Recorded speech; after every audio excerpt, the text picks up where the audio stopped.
নমস্কার বন্ধুরা, স্বাগত তোমাদেরকে একটি নতুন ভিডিওতে। তো আমরা সকলে মিলে যাচ্ছি আমাদের দেশের শীতলা পুজোতে। তো সেখানে কিন্তু অষ্টম প্রহর হয়, আর এখানে কিন্তু দেখো মহোৎসবে অন্নভোগও খাওয়ানো হয়, প্রায় 6 থেকে 7 হাজার লোক খাওয়ানো হয়। তো সেখানে কি কি খেলাম তোমাদের সাথে আজকে শেয়ার করতে চলে এসেছি। তো প্রথমেই দেখো এখানে কিন্তু জল দিয়ে ভালো করে থালাটা আমি ধুয়ে নিয়েছি, আর তারপরে এখানে দিয়ে দিয়েছে লবণ, আর তার সাথে দিয়ে দিয়েছে শাক ভাজা। শাক ভাজার পরে এইখানে দেখো দিয়ে দিয়েছি গরম গরম ভাত, আর তার সাথে দিয়ে দিয়েছে ডাল। এমনিতে আমি ডাল খেতে খুব একটা পছন্দ করি না, কিন্তু এখন আমি একটু একটু অভ্যাস করছি। আর এখানে দেখো দিদি আর বোন সবাই একসাথেই আমরা খেতে বসেছি। আর এখানে আমি একটু শাকটাকে সরিয়ে একটু জায়গা করে নিলাম, কারণ তারপরে পদটা নেওয়ার জন্য। তো প্রথমেই দেখো এখানে কিন্তু দিয়ে দিয়েছে একটা সবজি, 5 মেশালি সবজি, যেটা খেতে খুব সুন্দর হয়েছিল।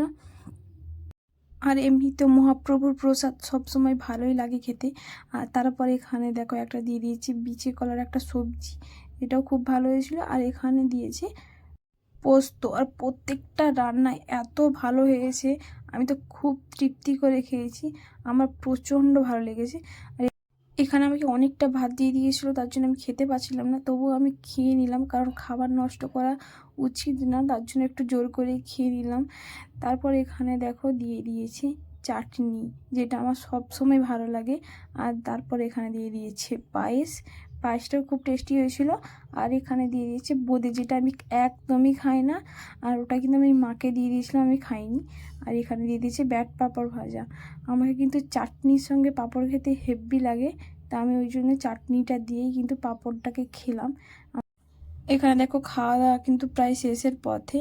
তো হাতটা ধোয়ার পর একটা আইসক্রিম কিনে নিলাম, এত গরম লাগছিল তার জন্য আইসক্রিমটা কিনতে বাধ্য হলাম।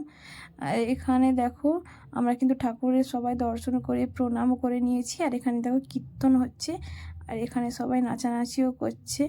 তো আমরা এখন বাড়ি যেতে থাকি। ভিডিওটা ভালো লাগলে লাইক কমেন্ট শেয়ার করে দিও। রাধে রাধে।